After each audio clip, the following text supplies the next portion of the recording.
Hello, today we're going to be talking about application with perfect square. So first, let's take a look at this example. X squared minus 14x plus 49 equals 25. So 25 is 5 squared. Right. So when you take the, so we know that these two are perfect square. So let's go ahead and try and write this one into the perfect square formula, like the lesson 3 that we did. Okay, so we have the equation look like this. The formula is x minus a, everything square. You're gonna square the x, put them first, and then subtract 2 times of x times a. Two terms multiply with each other and twice of that, and then plus a squared. Okay, so based on the formula that we learned from last time, let's go ahead and take a look at this. So we know x right here is gonna be x squared, right? And then the other one will be 7. So we're gonna rewrite them as x minus 7, everything square, equals 25. We can rewrite them as 5 squared. Okay, so now that we have the square on both sides, the next step is we're gonna take the square root. Take the square root.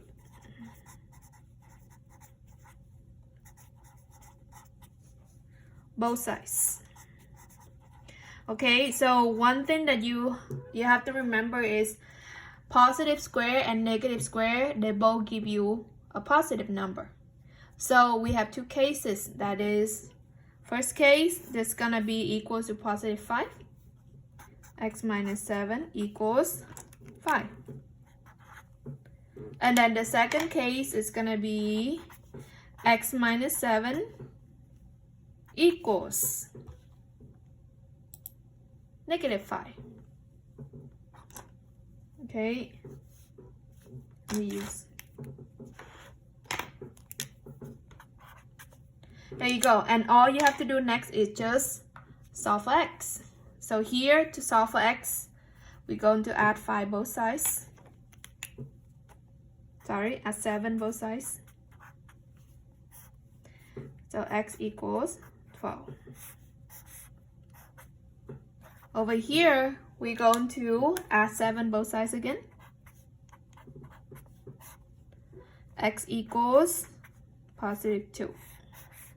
Okay, so you have two choices right here. X equals 12 or x equals 2. So either choices right here, you're gonna be plugging back in to check. Okay, just plug in the x in here and check if it's right. Alright, so that is the example that I came up with. Now let's take a look at some example from the lesson. Okay, so first we're going to have x squared. This is example 2, by the way. X squared, okay, plus 12x plus 36 equals 9. Oh, so we see something that's perfect. That is, 9 is 3 squared, 36 is 6 squared, and x squared, of course, is gonna be x squared, right? So between these two, let's see, 12 is 2 times of 6. So that's gonna be 2 times 6. And there's an x, so you're gonna have x, right? Between them is a plus. So we're gonna be using the adding perfect square, right? So that's gonna be x plus 6, everything square, equals 9 is 3 squared. So we're gonna rewrite them as 3 squared.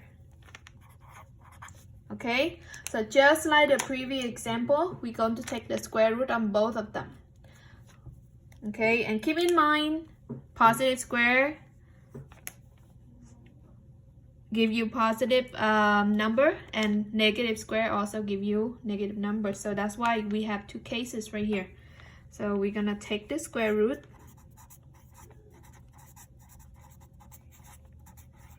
on both. Okay, so that's mean the 2 on both, each of them will be gone. So we have the first case is x plus 6 equals positive 3. And the second case we're gonna have is x plus 6 equals negative 3. Because you can square the negative and the positive to be positive, right? So here we're gonna subtract 6 both sides and do the same here. And then since we have two cases, we're gonna have two answers. 3 minus 6 give you negative 3. And this one, negative 3, negative 6. You're gonna add them two together. That's gonna give you negative 9. Okay, so you have two answers right here.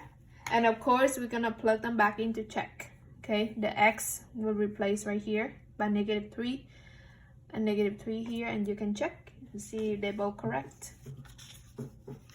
Alright, so that is example 2. Let's take a look at example 4. Example 3 is the same like this. Okay, I hope you understand that one. Example 4 is the one with the fraction right here. On the practice, you have quite a few of this.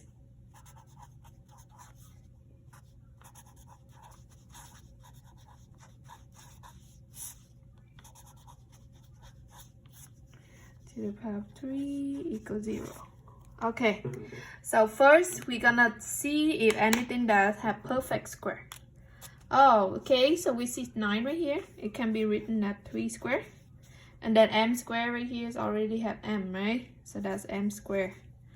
Now what we do is we're going to rewrite the m squared minus 6m plus 9 into the perfect square. So I'm just gonna use it in color. Everything else will be in black. Alright. So that doesn't change. I'm gonna rewrite this one because this one is 3. This one looks like 2 times of 3 times m. So that will be m minus 3. Everything square on top. Okay, this will be written at this. And then the bottom, because it did not change, it's already in perfect square or cube. So we're gonna keep them the same. Okay, so that's the second step. Next, because they have exactly the same parenthesis, let's see if we can cancel out. We have 2 times of m minus 3 on top, and then 3 times of m minus 3 in the bottom. So the most that you can cancel is 2 of them, right? 2 m minus 3. So let's go ahead and cancel, and then we're gonna have, since this one is more, then it's gonna have 1 time m minus 3 in the bottom. So let's see. Yeah, let me rewrite them down. M minus 3 times m minus 3 2 times. Okay, and the bottom, since you have 3 times. When you cancel out, you have to remember the bottom cannot equal to 0, right? Don't divide by 0, it's an asymptote. So the m right here cannot equals to 3. Okay? I'm just working with this part right now so that you understand why they cancel out. Okay, m minus 3, m minus 3, gone. M minus 3, m minus 3, gone.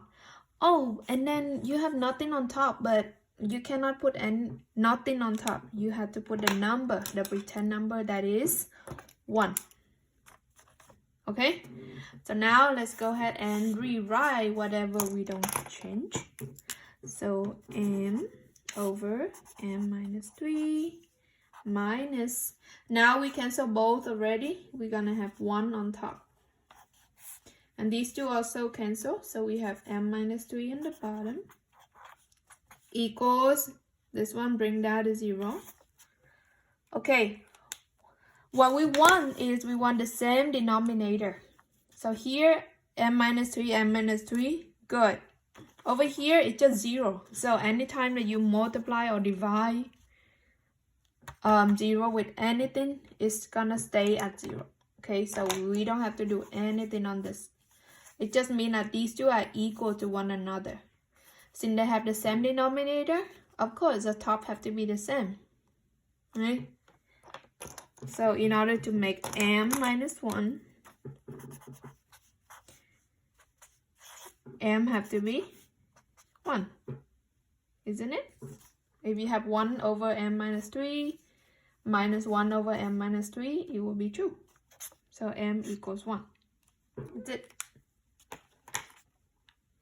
Now, if you want, we can go ahead and talk about the example that I asked you to practice. Okay, so for example, the first one, 4x squared minus 4x plus 1. Now, we see several of them that's perfect square right here. So we want to look at which one is half square. So this one, 4 and x, right? So we're gonna rewrite them as 2x squared. Right, we want to write them as the root. So 4 is root of them is 2, x squared, the root is x.